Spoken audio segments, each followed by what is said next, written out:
Congratulations. I thought you did an amazing job in this. And I want to ask you, how on earth do you connect with these books? How'd they come to you? I found them in galleys before they were published. And I was looking for mythology, because I love mythologies. And this is what I loved about the story.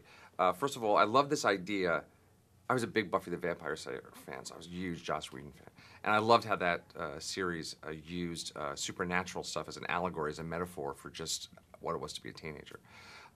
This book had a core idea that I absolutely loved, which was this: when we're 16 and 17 and we are filled with all these passions and feelings and ideas, and we don't know who we are yet, and we want to start our lives, and we're sort of trapped in teenagehood, this girl who is on the road to be claimed for good or evil because of her inheritance, because of who she is, this burden she carries, and the question of whether or not we can claim ourselves and say to our parents at that age, look, this is who I am, I'm individuating, I'm separating from you, I'm not going to carry your bags anymore.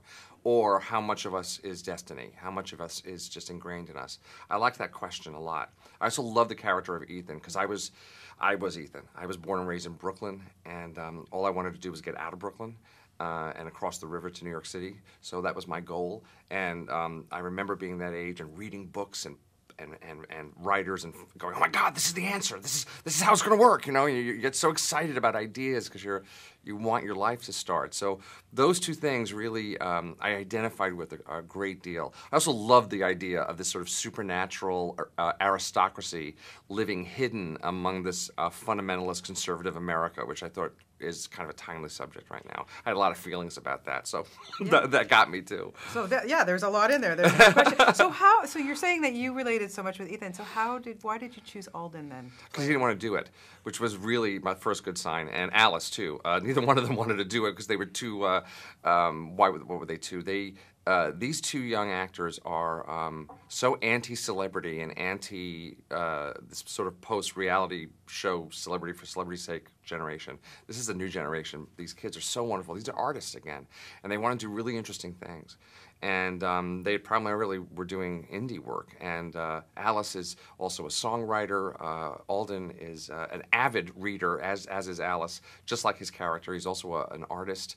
And they didn't want to do the genre, you know, and I had to convince them that I didn't either. I wanted to do something different with this genre, try and make it something else to explore ideas with. And once they read the script and once I got to meet Alice and explain that to her, then they were on, and I cast them right away.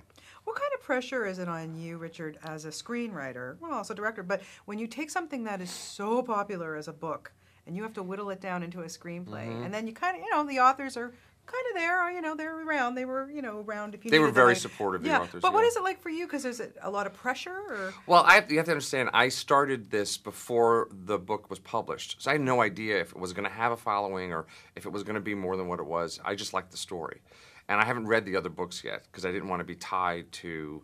I wanted to be able to invent or create what I needed to make this story the best it was. Again, it's almost 600 pages long.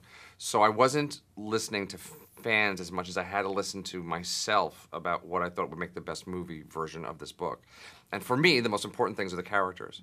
So I focused everything on character. I don't read blogs. I don't internet, that kind of stuff, because it would freak me out. So you can't write for other people. I mean, you've got to create somewhat for yourself. And also respect that this is a property that people are fans of. So I was totally respectful of the spirit. There are many things in the book that are in the movie, and primarily the strength of the characters are in there. We wind up in pretty much the same place. It's just we get there a little bit differently. Yeah. But the book, because they were starting a mythology, is filled with exposition. All the definitions of the different kinds of witches and different kinds of spells. And there's a couple hundred pages where she's just reading the Book of Moons. And that's wonderful for a book. It's a different medium. But you can't put that literally on a film because even the fans think that they would want that, but it actually doesn't make for good cinema or movies. Cinema's too pretentious. Movies. It's a movie. It's a good movie. It's not a cinematic experience. It's a movie. So I had to decide what was important thematically about the book. And for me, it was the Romeo and Juliet story that was the spine of the story, and then it was the claiming, this sort of motor that was going towards her 16th birthday that moved the story along, and then all the obstacles that were involved, all the obstacles of their love story, I needed, and then everything else had to go away. There was no way to put a 600-page book. My early drafts of the script were the full book, were everything. But I found that so many events were happening, I didn't feel anything. I couldn't get inside characters because I was spending so much time trying to fill all the this had to happen and this had to happen and this had to be explained, and that's good for reading a book. It's not good for watching a movie. Yeah. Who, oh my God, the cast you assembled here, were you pinching yourself? Yeah, really lucky. Really lucky, yeah. Jeremy Irons. I mean, Emma Thompson. I don't know who had more fun, Emma Thompson or Emmy Rawson. I mean, really. It was really wonderful. I was very, very lucky. Jeremy was the author's idea of who Macon was when they wrote the book, so that we totally lucked out on that. And when they describe Macon in the book, he's supposed to be this Boo Radley character, and then when you see him, he's Noel Coward. So it's nobody else but Jeremy could play that and pull that off. And his humor and his voice, and this beautiful, he's got this beautiful, elegant spirit about him. And he's grounded, and he's very scary. He's a wonderful guy. And Emma, I've just been in love with Emma Thompson all my life, and wanted to work with her, and she's multi-talented. She's a writer, she's an actress. And one of the things I think she said to me was that the challenge was fun for her, because I had said when one of the characters, she plays a sort of a dual character, one being a conservative fundamentalist and the other one being the darkest witch ever.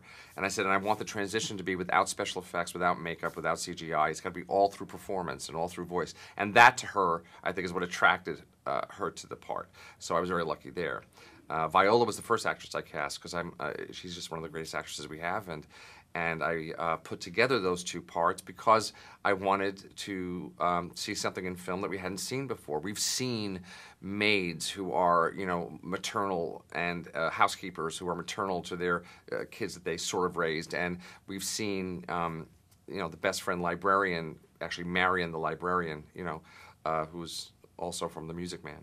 And I put those two together to make something interesting, and that's what Viola told me was what attracted her. It was a combination of those two parts. I don't know that I would have gotten two great actors to play those roles separately as such a great actress playing those roles together. Yeah, she did an amazing job. Well, everybody did, and you did a great job in this too. Thank you. And I look forward to your next endeavor. My goodness, Thanks. and I can't wait for that candelabra. Wow, It's great. I know. Liberace. Wow, I can't wait for that. It's really good. I'm really proud of it. I'm The sure, actors as are you amazing. should be. Nice talking to you. Thank you you so much.